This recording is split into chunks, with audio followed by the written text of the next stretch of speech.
അങ്ങനെ ആ സ്വർണ്ണ വാച്ചെല്ലാം പ്രതാപനാണെങ്കിൽ ഉണ്ണിയുടെ കയ്യിൽ കെട്ടിക്കൊടുക്കുന്നു. ആ സമയത്ത് കരുണ ചോദിക്കുകയാണ്, എനിക്ക് സമ്മാനമൊന്നുമില്ലേ? അപ്പോഴേക്കും അവന് വല്ലാതെ ഷോക്കാവുന്നു. എന്നിട്ട് പറയുന്നുണ്ട്, ഞാനാണെങ്കിലേ ഒരു വെള്ളി രൂപം കൊണ്ടുവന്നിട്ടുണ്ട്. കരുണ മനസ്സിൽ പറയുന്നുണ്ട്, എൻ്റെ ഈശ്വര, കല്യാണം കഴിഞ്ഞിട്ട് ആദ്യത്തെ ഒരു 10 പവനെങ്കിലും കിട്ടേണ്ടതാണ് അയാളുടെ ഒരു വെള്ളി രൂപം. അവളിങ്ങനെ മേടിക്കാൻ മടിച്ചു നിൽക്കുമ്പോൾ പ്രതാപൻ പറയുന്നുണ്ട്, മോളതങ്ങ് മേടിക്ക്. ഒടുവിൽ രണ്ടും കൽപ്പിച്ച് അവൾ മേടിക്കുന്നു. അപ്പോഴേക്കും മുത്തശ്ശി പറയാണ്, ഒരു കാര്യം ചെയ്യും മോളെ, അത് കണ്ണിൽ വെച്ചിട്ട് ഭയഭക്തിയോടുകൂടെ വേണം പ്രാർത്ഥിച്ചിട്ട് മേടിക്കാൻ. ആ സമയത്ത് അവൾ അതുപോലെയൊക്കെ ചെയ്യുന്നുണ്ട്. മോനെ, ഇന്ന് വിഷു അല്ലേ? ഇന്ന് മോന് വിഷുവായിട്ട് നല്ല ഭക്ഷണം ഞാൻ ഉണ്ടാക്കി വെച്ചിട്ടുണ്ട്. ചിരട്ടപ്പുട്ടും കടലക്കറിയും. എൻ്റെ മരുമകളെ ഇന്ന് ഞാൻ അടുക്കളയിലേ കയറ്റിച്ചിട്ടില്ല എന്നിങ്ങനെ മുത്തശ്ശി പറയാണ്. ആ സമയത്ത് അതൊക്കെ കേട്ടിട്ട് ഉണ്ണിക്ക് സന്തോഷമാവുന്നു. പ്രതാപനാണെങ്കിൽ മുത്തശ്ശിയോട് ചോദിക്കുകയാണ്, അല്ല അമ്മേ, ആ വെള്ളി നാണയം കൊടുത്തപ്പോൾ മോളുടെ മുഖം അമ്മ ശ്രദ്ധിച്ചു? ഞാൻ ശ്രദ്ധിച്ചു, പക്ഷെ എന്ത് ചെയ്യാനാ? അല്ലമ്മ, ഒരു 10 പവനെങ്കിലും അവൻ കൊടുക്കേണ്ടതല്ലേ? ഇത് കയ്യും വീശി വന്നിരിക്കുന്നു. ആ മഹാലക്ഷ്മിക്ക് ഇന്ന് ആ കണ്ണനാണെങ്കിൽ സ്വർണം കൊണ്ട് മൂടും. ഉറപ്പായിട്ടും അതാ നടക്കാൻ പോകുന്നത്. അത് കേട്ടിട്ട് മുത്തശ്ശി പറയാണ്, പക്ഷേ ഇവനത് മേടിക്കാനുള്ള കാശില്ലല്ലോ. അമ്മേ, ആ കണ്ണൻ്റെ അമ്മയ്ക്ക് ഒരുപാട് സ്വത്തുണ്ടായിരുന്നെന്നാണ് പറയുന്നത്. അതെല്ലാം കണ്ണൻ്റെ പേരിലാണ്. ഇനിയിപ്പോൾ അത് അനുഭവിക്കാൻ ലക്ഷ്മിയുടെ ആണല്ലോ യോഗ്യ. അത് ഓർക്കുമ്പോഴാണ് എനിക്ക് സങ്കടം. അത് കേട്ട് മുത്തശ്ശിയും പറയുന്നു, എനിക്കും അങ്ങനെ തന്നെയാണ് സങ്കടം തോന്നുന്നത്. എന്നാൽ സാഗറാണെങ്കിൽ മേഘനെ കാണാനായിട്ട് റൂമിൽ വരുന്നു. മേഘം പറയാണ്, അല്ല നീ വന്നോ? അതെ, ഞാൻ ഇന്ന് മഹാലക്ഷ്മിയും കൊണ്ട് അമ്പലത്തിൽ പോയിട്ടാണ് വരുന്നത്. അത് കൊള്ളാം. എടാ, അവളാണെങ്കിൽ നീ മേടിച്ചു കൊടുത്ത സാരിയാണോ ഉടുത്തിരുന്നത്?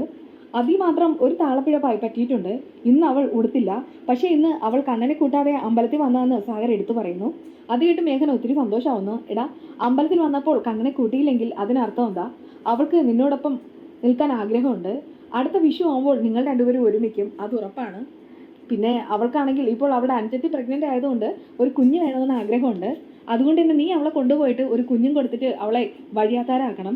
പിന്നെ അവൾ ആ കുഞ്ഞിനെയും കൊണ്ട് തെണ്ടി നടന്നോട്ടെ. അപ്പോഴേക്കും സാഗർ മനസ്സിൽ പറയുന്നുണ്ട്, ഡോ, അതിനിപ്പോൾ താനല്ല തൻ്റെ അച്ഛൻ വന്ന് പറഞ്ഞാലും ഞാനത് ചെയ്യില്ല. മഹാലക്ഷ്മിയെ പോലുള്ള ഒരു പെണ്ണെന്ന് പറഞ്ഞാൽ അത് സ്വപ്നം കാണാൻ മാത്രമേ സാധിക്കുകയുള്ളൂ. അവളെ കിട്ടിക്കഴിഞ്ഞാൽ ഞാൻ അവളെ പൊന്നുപോലെ നോക്കും. ആ സമയത്ത് ഈ മേഘം ചോദിക്കുകയാണ്, അല്ല നീ എന്താ ആലോചിക്കുന്നത്?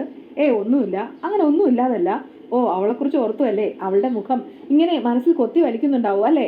അത് കേട്ടിട്ട് സാഗർ അത് ശരിവെക്കുന്നു എന്നുള്ള രീതിയിൽ ഒന്നിച്ചിരിക്കുന്നു. അങ്ങനെ കോളിംഗ് ബെൽ അടിക്കുന്ന സൗണ്ട് കേട്ടിട്ട് മഞ്ജു വന്നിട്ട് വാതിൽ തുറക്കുമ്പോൾ കരുണയും ഉണ്ണിയും കാണുന്നു. ഇങ്ങെത്തിയോ? ഇപ്പോൾ എങ്ങനെയുണ്ട് എന്നൊക്കെ ഇങ്ങനെ ദുർഗ ചോദിക്കുകയാണ്. എനിക്ക് കുഴപ്പമൊന്നുമില്ല അമ്മേ. പിന്നെ എൻ്റെ കുഞ്ഞ് പോകാനായിട്ട് ഒരുത്തി ഇവിടെ പ്രാർത്ഥിക്കുന്നുണ്ടല്ലോ, മഹാലക്ഷ്മി. അവളെങ്ങനെ അമ്പലത്തിൽ വെച്ച് കണ്ടു, അതുകൊണ്ടാണ് ഇങ്ങനെ ഒരു അപകടം സംഭവിച്ചത്. സാരമില്ലാതെ ഇങ്ങോട്ട് നോക്കിയേ, ഉണ്ണിയേട്ടൻ്റെ കയ്യിൽ ഒരു സ്വർണ്ണ വാച്ച്. ഇതാണെങ്കിൽ അമ്മാവൻ മരുമകന് ഇന്ന് വിഷു കൈ നീട്ടായിട്ട് കൊടുത്തതാണ്. അത് കേട്ട് ദുർഗ ചോദിക്കുകയാണ്, സ്വർണ്ണമാണോ?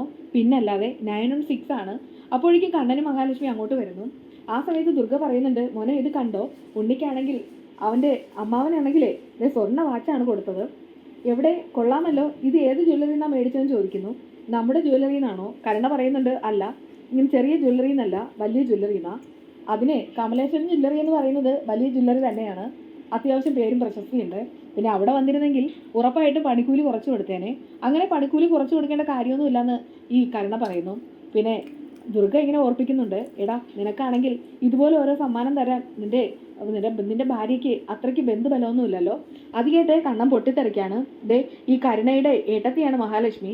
മഹാലക്ഷ്മിയുടെ രണ്ടാം അച്ഛനാണ് പ്രതാപൻ. എന്നിട്ടും അയാൾ ആ സ്നേഹം അവളോട് കാണിക്കുന്നില്ല. എങ്കിൽ പിന്നെ അയാളുടെ സ്വഭാവത്തിന് എന്തോ ഒരു കുഴപ്പമുണ്ട്. അത് കേട്ട് കരുണ പറയുന്നുണ്ട്, എൻ്റെ അച്ഛൻ്റെ സ്വഭാവത്തിന് യാതൊരു കുഴപ്പമില്ല. എനിക്ക് സ്വർണ്ണമൊന്നും കിട്ടിയില്ല, പക്ഷേ എനിക്കിന്ന് രാവിലെ ഒരു വെള്ളി രൂപം കൈനീട്ടായി തന്നത് എൻ്റെ ഭാര്യയാണ്. മഞ്ജു പറയുന്നുണ്ട്, അതിപ്പോൾ ഈ വർഷം നന്നായിട്ട് മാത്രം അവളെ പുകഴ്ത്തി പറഞ്ഞാൽ മതി. ഞാൻ പുകഴ്ത്തി പറയും. കാരണം ഇന്ന് രാവിലെ എനിക്ക് ആണെങ്കിൽ ഒരു 10 കോടി രൂപയുടെ വില്ല ബിസിനസ് കിട്ടിക്കഴിഞ്ഞു. അത് കേട്ട് അവരെല്ലാവരും അമ്പരം നിൽക്കാണ്. എന്തായാലും എൻ്റെ ലക്ഷ്മി തന്ന ആ ഒരു കൈനീട്ടത്തിന് ശേഷമാണ് ഇത്രയും കോടിക്കണക്കിന് രൂപയുള്ള ആ ഒരു വില്ല പ്രോജക്റ്റ് കിട്ടിയത്. അത് കേട്ടിട്ട് മഹാലക്ഷ്മി പറയുന്നുണ്ട്, വേണ്ട, കണ്ണേട്ടൻ എന്തായാലും ഇവരോട് വാദിക്കാൻ നിൽക്കേണ്ട. മരുന്നിന് സമയമായെന്ന് പറഞ്ഞ് കൊണ്ടുപോകാൻ നേരത്ത് മഹാലക്ഷ്മി പോകുമ്പോൾ ദുർഗ വന്നിട്ട് പറയുകയാണ്, മോനെ, ആ മരുന്ന് നീ സൂക്ഷിച്ചും കണ്ടും എല്ലാം മേടിച്ച് കുടിക്കണം കേട്ടോ.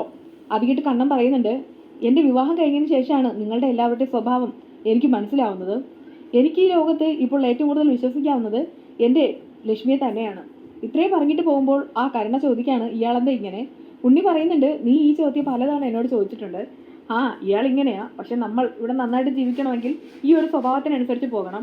അപ്പോഴേക്കും ദുർഗ പറയുന്നുണ്ട്, ഒരു 10 കോടിയുടെ ബിസിനസ്സാണ് കിട്ടിയിരിക്കുന്നത്, എങ്ങനെ നോക്കിയാലും 2 കോടി രൂപ ലാഭം കിട്ടും.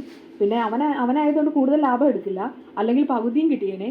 ഇതെല്ലാം മഹാലക്ഷ്മിക്കൂടെ കിട്ടുമല്ലോ, അത് ഓർത്തിട്ടാണ് സങ്കടം. ഉണ്ണി പറയുന്നുണ്ട്, അതെ അമ്മ പേടിക്കണ്ട, ആ സാഗർ മഹാലക്ഷ്മി കൊണ്ടുപോകും. അങ്ങനെയാണെങ്കിൽ ഞാൻ ഉറപ്പായിട്ടും അമ്പലത്തിൽ കുറെ വഴിപാട് കഴിക്കുമെന്ന് അവർ പ്രാർത്ഥിച്ചു നിൽക്കുന്നു. അതേസമയം മഹാലക്ഷ്മി ആണെങ്കിൽ കണ്ണനുള്ള മരുന്നെടുക്കാണ്. ഈ ദുർഗയും കരുണയും ഇങ്ങനെ ഒളിച്ചു നിന്നെല്ലാം കാണുന്നു. എന്നിട്ട് മഹാലക്ഷ്മി വരുമ്പോൾ കരുണ ചോദിക്കുന്നുണ്ട്, അല്ല മരുന്ന് കൊടുത്തിട്ട് എന്തെങ്കിലും പുരോഗമനം ഉണ്ടോ? അങ്ങനെ പെട്ടെന്ന് പുരോഗമനം വരാൻ പെട്ടെന്ന് മാറുന്ന രോഗമല്ലല്ലോ കണ്ണേട്ടേണ്ടത്. ആ സമയത്ത് ദുർഗ പറയുന്നുണ്ട്, അതിപ്പോൾ മരുന്ന് കൊടുക്കുന്നവരുടെ മനസ്സ് നന്നായാൽ മാത്രമേ മരുന്ന് മരിക്കുകയുള്ളൂ. അല്ല, ഞാനൊരു കാര്യം ചോദിക്കട്ടെ, ഞാൻ വരുന്നതിന് മുൻപ് അമ്മയാണല്ലോ കണ്ണേട്ടന് ഒരുപാട് മരുന്ന് കൊടുത്തത്. അമ്മയുടെ മനസ്സ് നന്നാവാത്തത് കൊണ്ടാണോ കണ്ണേട്ടൻ്റെ അസുഖം ഇതുവരെ ഭേദമാകാത്തത്? കരുണ പറയുന്നുണ്ട്, ഇവൾ നന്നായിട്ട് സംസാരിക്കുന്നുണ്ട്. അത് കേട്ടിട്ട് ദുർഗ പറയുന്നുണ്ട്, അല്ല നന്നായിട്ട് സംസാരിക്കുന്ന ഒരുത്തനോടാണല്ലോ സമ്പർക്കമുള്ളത്, പിന്നെ എങ്ങനെ നന്നാവാതിരിക്കും? അല്ല, നാട്ടുകാരൊക്കെ ഓരോന്ന് പറഞ്ഞു തുടങ്ങിയിരിക്കുന്നു. നീ ഇനിയിപ്പോൾ സാഗർ പറയുന്നതും കേൾക്കുമോ? അത് കേട്ടിട്ട് മഹാലക്ഷ്മി പറയുന്നുണ്ട്, സാഗർ എനിക്ക് കൂടപ്പിറപ്പാ, അതുകൊണ്ട് അയാൾ നല്ല കാര്യം പറഞ്ഞാൽ ഞാനത് കേൾക്കും. പിന്നെ നാട്ടുകാരെന്തും പറഞ്ഞോട്ടെ, എനിക്കത് പ്രശ്നമല്ല. കാരണം കണ്ണേട്ടനാണ് സാഗറിനോടൊപ്പം എനിക്ക് പോകാനുള്ള അനുമതി തന്നിട്ടുള്ളത്. അതുകൊണ്ട് തന്നെയാണ് ഞാൻ പോകുന്നത്. അതിന് ഞാൻ മറ്റാരോടും അനുവാദം ചോദിക്കേണ്ട കാര്യമില്ല. അത് കേട്ടിട്ട് ഈ കരുണയടക്കം രണ്ടുപേരും വല്ലാതെ അമ്പരം നിൽക്കുന്നു. പിന്നെ നാട്ടുകാരുടെ ചെലവിലല്ല ഞാൻ ജീവിക്കേണ്ടത്, അതുകൊണ്ട് തന്നെ എൻ്റെ കണ്ണേട്ടൻ പറയുന്നത് ഞാൻ എന്തും അനുസരിക്കും. അതിന് നിങ്ങളുടെ ആരുടെയും സർട്ടിഫിക്കറ്റ് ഒന്നും എനിക്ക് ആവശ്യമില്ല എന്നൂടെ പറഞ്ഞിട്ടാണ് ഈ മഹാലക്ഷ്മി അകത്തേക്ക് പോകുന്നത്. അത് കേട്ടിട്ട് ഈ ദുർഗയും കരുണയും ആകെ ചൊറിഞ്ഞു നിൽക്കാണ്. അപ്പോഴേക്കും കരുണ പറയുന്നുണ്ട്, അതെ ഇവൾ എൻ്റെ വീട്ടിലാണ് ഇങ്ങനെ തർക്കുത്തരം പറഞ്ഞിരുന്നെങ്കിൽ ഇവളുടെ മുഖത്ത് അടി വീണേനെ, ഇവളെ വലിച്ചു കയറി വെച്ചേനെ. പക്ഷെ അവളുടെ ഭർത്താവ് ഒരു തമ്പുരാനാണല്ലോ, അതുകൊണ്ട് ഇപ്പോൾ ഒന്നും പറയാൻ പറ്റില്ലല്ലോ. അത് ഓർത്തിട്ടാണ് എനിക്ക് സങ്കടം. അതേസമയം ഈ മേഘനെ കാണാനായിട്ട് ഉണ്ണി വരുന്നു. എന്തിനാണ് കാണാൻ വന്നതെന്ന് ചോദിക്കുന്ന സമയത്ത് അയാൾ പറയുന്നുണ്ട്, ചില പ്രധാനപ്പെട്ട കാര്യങ്ങൾ സംസാരിക്കണം. ആ, എനിക്കൊരു കാര്യം അങ്ങോട്ട് പറയാനുണ്ട് ഉണ്ണി. അതായത് ഈ കണ്ണൻ ഒരിക്കലും വിവാഹം കഴിക്കില്ല എന്നാണ് നമ്മൾ വിചാരിച്ചിരുന്നത്. പിന്നെ അവൻ കെട്ടിക്കൊണ്ട് വരുന്ന പെണ്ണ് കമലേശ്വരത്ത് ഒരു അടിമയെ പോലെ കഴിയുമെന്ന് വിചാരിച്ചു. പക്ഷെ മഹാലക്ഷ്മി അങ്ങനെയല്ല, അവളാണ് ഇപ്പോൾ കമലേശ്വരത്തെ ഏറെ ബിസിനസ്സും ഭരിക്കുന്നത്. അവളുടെ ഭരണം എന്നേക്കുമായിട്ട് അവസാനിപ്പിച്ചില്ലെങ്കിൽ നമ്മൾ അവിടെ വെറും ജോലിക്കാരായിട്ട് മാറും. അത് കേട്ട് ഉണ്ണി പറയുന്നുണ്ട്, ആ സാഗർ എന്ന് പറയുന്നവനും അവരും തമ്മിൽ അത്ര നല്ല ബന്ധമല്ല, അതുകൊണ്ട് തന്നെ ഉറപ്പായിട്ടും അവർ അയാളോടൊപ്പം പോകും. മേഘനാഥൻ പറയുന്നുണ്ട്, ഈ സാഗർ എൻ്റെ സൃഷ്ടിയാ, അതുകൊണ്ട് ഞാൻ കാശ് കൊടുത്താൽ അവൻ അതുപോലെ കേൾക്കും. അതുകൊണ്ട് തന്നെ എത്രയും വേഗം തന്നെ ആ മഹാലക്ഷ്മി അവനോടൊപ്പം പോകും. അതിനുള്ള കാര്യങ്ങളെല്ലാം ഞാൻ ചെയ്തു വെച്ചിട്ടുണ്ട്. ഉണ്ണി പറയുന്നുണ്ട്, അങ്ങനെ പോകണം. മേഘേട്ടനെ പോലെ എനിക്കും ഒരുപാട് സ്വപ്നങ്ങളുണ്ട്. പിന്നെ എൻ്റെ ഭാര്യയുടെ മുന്നിൽ ആ കണ്ണനെന്ന് പറയുന്നവൻ അടിച്ചമർത്താണ്, എനിക്കിതൊന്നും സഹിക്കാൻ കഴിയില്ല. അതുകൊണ്ട് തന്നെ ആ മഹാലക്ഷ്മി അയാളുടെ ജീവിതത്തിൽ നിന്ന് അയാളെ കരയിപ്പിച്ചിട്ട് പോയാൽ മാത്രമേ നമുക്കും ഒരു നിലനിൽപ്പ് ഉണ്ടാവുകയുള്ളൂ. അത് ഉടൻ സംഭവിക്കുമെന്ന് മേഘനാഥൻ ഉറപ്പ് കൊടുക്കുന്നു. മഹാലക്ഷ്മി എങ്ങനെയെങ്കിലും ഇവിടെ നിന്ന് പുറത്താക്കണം എന്നിങ്ങനെ കരുണ ഉണ്ണിയോട് പറയാണ്. എന്തായാലും സാഗറും പിന്നെ മഹാലക്ഷ്മി തമ്മിൽ അടുത്താൽ അതോടുകൂടെ എല്ലാറ്റിനും തീരുമാനം ഉണ്ടാകും. പിന്നെ നാട്ടുകാരെല്ലാം ഇപ്പോൾ ഓരോന്ന് പറഞ്ഞു തുടങ്ങിയിരിക്കുന്നു. പിന്നെ സാഗറിനോടൊപ്പം ആ മഹാലക്ഷ്മി പോവുകയാണെങ്കിൽ അതോടുകൂടെ നമുക്ക് ആ ശല്യം തീർക്കാൻ കഴിയും. ഇപ്പോൾ തന്നെ നീ പ്രഗ്നൻ്റ് ആയതിനു ശേഷം അവരുടെ മനസ്സൊന്ന് ഇളകിയിട്ടുണ്ട്. അതുകൊണ്ട് തന്നെ അവർക്കൊരു കുഞ്ഞു വേണമെന്നുള്ള മോഹം നമ്മളായിട്ട് മനസ്സിൽ ഇട്ടു കൊടുക്കണമെന്നാണ് മേഘേട്ടൻ പറയുന്നത്. കരുണ പറയുന്നുണ്ട്, അതെ അവൾക്ക് അഹങ്കാരം കൂടിയിട്ടുണ്ട്, അവൾ ഇന്ന് എൻ്റെയും അമ്മയുടെയും നേർക്കുനേർ നിന്ന് സംസാരിച്ചു. അത് കേട്ടിട്ട് ഈ ഉണ്ണി പറയുന്നുണ്ട്, അതെ ഈ കണ്ണേട്ടൻ എന്ന് പറഞ്ഞാൽ സ്നേഹം തലയ്ക്ക് പിടിച്ചാൽ എന്തും കൊടുക്കും. മിക്കവാറും ആ സ്വത്തുക്കളെല്ലാം അവരുടെ പേരിൽ എഴുതി കൊടുക്കും. അതിനു മുൻപ് തന്നെ നമുക്ക് ആ മഹാലക്ഷ്മി പുറത്താക്കണം. അതേസമയത്ത് ഈ കണ്ണൻ രാത്രി കിടക്കുമ്പോൾ അയാൾക്ക്